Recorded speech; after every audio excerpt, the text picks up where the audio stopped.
तो डेरी नक चलतु स्टार्ट करवा आज टिप्स रे अच्छी आपणों मूषा को लेकिन आम घर केमी मूषा को बाहर कर। तो देखंतु एठी मु नेइची पाचिला टमाटो गोटे नेइची मूषा को खाद्य बहुत पसंद सब जेकोसी माने पनीपरिया फ्रुट्स सब खाइबा पई। तो टमाटो से बहुत आग्रह सहित खाइबे। आपण देखिथिबे घरे टमाटो रखले भी अधिक मूषा आपण घरे अछंती तो राति बेला टमाटो आपणकर खंडिया जाइथिबो।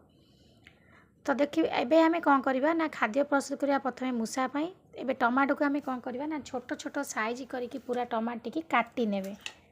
देखंतु मु केमती काटुची पूरा टिक टिक करी काटी नियंतु। गोटे सॉलिड खाद्यटे प्रस्तुत करदवा जहाँद्वारा कि आपणक घर को मूषा एतले आसीबो।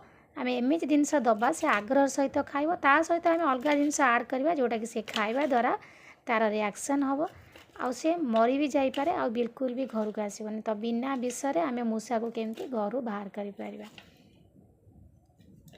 किल रैट को आमे केमती मारिबा। तो देखो ये मु टमाट को बहुत बढ़िया से काटी नहीं गली। आप टमाट को एमती भल भाव में काटी नियंतु।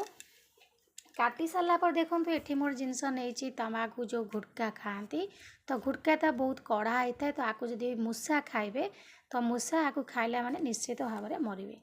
तो ये मु गोटे पकेट से टमाटो उपर ढाली देवी। तापर आम ये अलग जिनस दबा बहुत बढ़िया बास्ना हम जहाँद्वारा कि मूषा पूरा आग्रह सहित आसिकी ताकू खाइब। तो देखंतु ये मु टमाटो उपरे गोटे पकेट गुटका को पकई नहीं गली।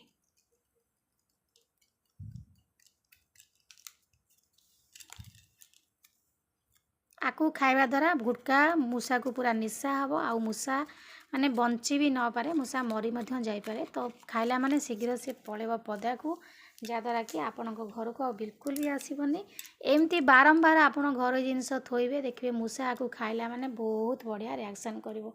तापर देखंतु एठी मु नेइची पूरा देसी घी घरे प्रस्तुत करिया गुआ घी बहुत बढ़िया बास्ना जोटा कि ताकू पूरा अट्रैक्ट करिवो मूषा को खाइबा लगी। एते सुंदर स्मेल हबो। जेकोन जिनस आपण बनातु जदि एमती बास्ना जिनस देदेबे ना से ता बास्ना रे ही खाइबा को पळि आसीबो। माने टमाटो को जेहेतु आप मूषा को टमाटो बहुत पसंद थाए ता सहित आम ये देइचंती बहुत बढ़िया बास्ना गुआ घी से बास्ना रे से खाइबो। आम ये पकई नहीं कौन गुटका जहाँद्वारा कि सी एते सुंदर स्मेल रे खाई नब। खाई सारा परे तार रिएक्शन टा आरंभ हम। ये जो रेमेडी की आपण बनै सारा परे आपण घरे जो जगार मूषा होउचंती माने आसुचंती आपण से जगार आकु रखीदेवे। मूषा साधारणतः बेसी बही जदि थिबो आपणकर से बही को काटिया पई आसबे न जेकोन जगार आपण जदि किछि कपड़ा रखिथिबे तो कपड़ा बेसी मूषा काटंती। ता सहित किछि फ्रूट्स थिबो जदि फ्रूट्स काटिया को आसबे फ्रूट्स को खाइबे आउ वेजिटेबल जो थोइथिबे ताकू मध्य खाइबे। तो विशेष करी आपणक घर जदि मूषा रोचंती तो लाइट जदि आपण लिभे देबे से राति बेला ही बाहरिबे। मन रखिथिबे आपण मूषा केबे दिन बेला आपण को देखा देबेनी। आपण सोइया पई गले से राति बेला ही से मूषा बाहरिबे। तो आपण आकु बनइबे राति बेला आपणकर जेकोन जगह मूषा होचंती तो आपण आकु सेही जगह ही रखि नेबे। तो मु आपण को देखै नउची किछिटा जगह रे रखी जो जगह ही मूषा आपणकर बेसी आसीबे से जगह को जेकोन जगह आपणकर गेंज थिबो जिनस भर्ती थिबो आपणकर से जगह ही मूषा आसीबे काटिबा। एठी देखंतु किछि बही अछि तो आपण जदि राति रे लाइट लेबे देबे तो मूषा आसीबे राति रे बही को टुक टुक करी पूरा काटिबे। तो आपण एमदी बही जगह रे आकु थोइ देबे। ता स्मेल एते सुंदर हबो जेहेतु हमें घी देइछनी तो मूषा अट्रैक्ट हेइ पूरा आसीबे खाइबा पई। आउ जेहेतु टमाट खाइया को पसंद करते टमाट खाइबे तादरे आमे गुटका देइछनी खाइला माने निश्चित भाव में तांकर रिएक्शन हबो आउ से मरी भी जाई पारंती। राति बेला आमे तले गैस रे रोसई सारिबा किछि खाद्य पाद्य लागि जाई थाए तो मूषा माने गैस चारिपट घूरी बुलिबे सुंगी की सब चाटिबे खाद्य जाक। तेणुकरी आमे कौन करबा ना गैस तले ए जिनस टिके पुरे नबा।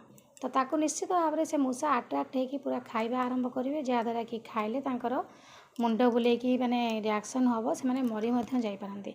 एई भले किछि भलो भलो जगह रे जोटी कपड़ा रखचंती जोटी पनीपरिया रखचंती जोटा कि मूषा आपणकर खाइबे सेमती जगह रे रखंतु। देखिबे मूषा को निश्चित भाव में खाइबे आउ बहुत सुंदर वीडियोटी आपण घरे बनातु बहुत बढ़िया काम दबो। तो आशा करछि आज वीडियो आपको पसंद आसथिबो। जदि पसंद आसता गोटे लाइक करेंगे फ्रेंड सहित शेयर करेंगे आउ चैनल जदि नुआ अच्छा चैनल गोटे सब्सक्राइब करने। तो आज मु विदाय नौची पुणी देखा आपन सहित नेक्स्ट वीडियो रे से पर्यंत रोची। नमस्कार जय जगन्नाथ।